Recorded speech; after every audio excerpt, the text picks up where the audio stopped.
about 10 minutes before he walked by.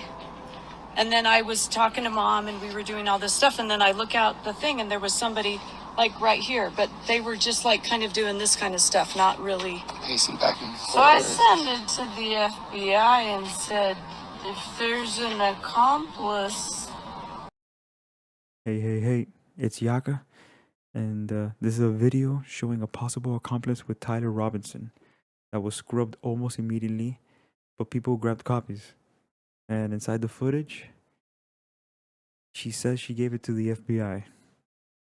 The claims of the rifle on the roof also, there's proof that he had it.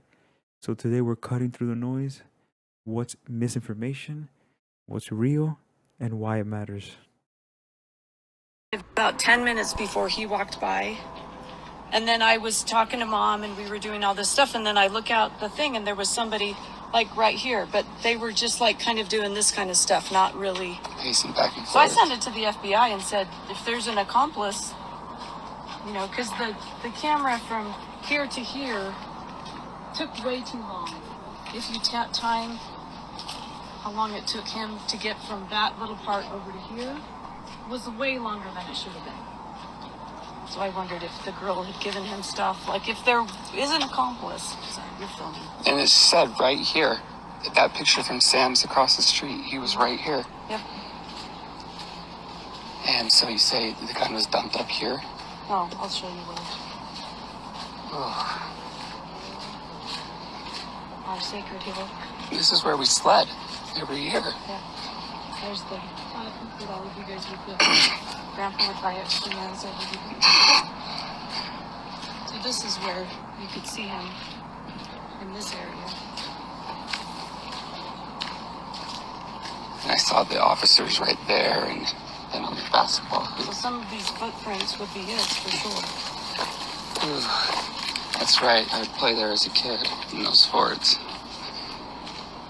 And to have been there at that rally. Ooh.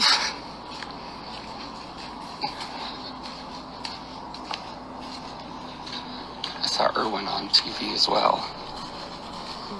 They interviewed Irwin out front. Oh, and there's the Losi Center right there. The roof of the building in which he was on. I didn't know where this was. So that's right where he was? Yes, the Losi Center. Look at that cat. Way closer than I thought it was.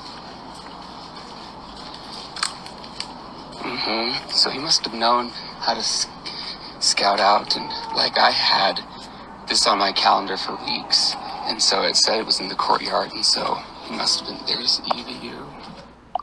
He must have known, because it said it would be in the courtyard, and all the events that take place, he enters through that little driveway. He came and checked this all out. This is Briggs' former house. So that's the roof he shot from?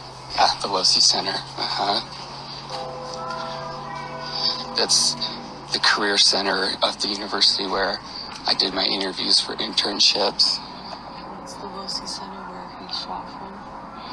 Yep, and this is Briggs Steele's old house. And so he would have dropped down somewhere.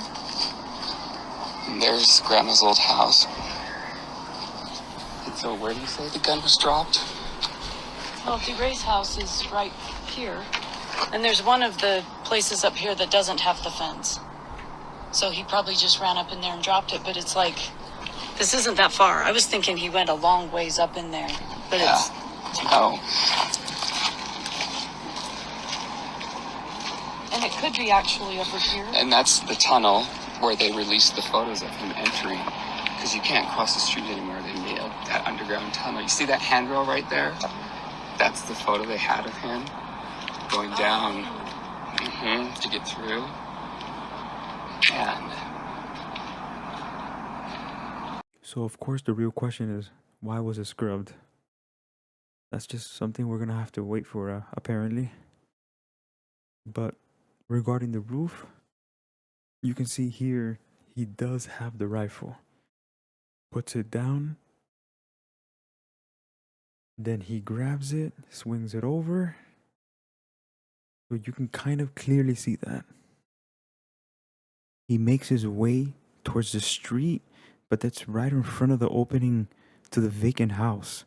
On Google Maps, it looks like it's closed, but that fence is open the day that he was there. Also, to the right, there's the wooden area behind the house, the famous house. And that's where apparently they found the gun to the far right. There's a little chicken coop there. They found it next to that, apparently. Not the best place to hide it, in my opinion, next to something, but that's where they found it. Okay, now just a frame by frame so you can see it's just zoomed in, just to make it a little more obvious. He drops the gun right here. He places it down on the ledge. Remember, the quality is really bad.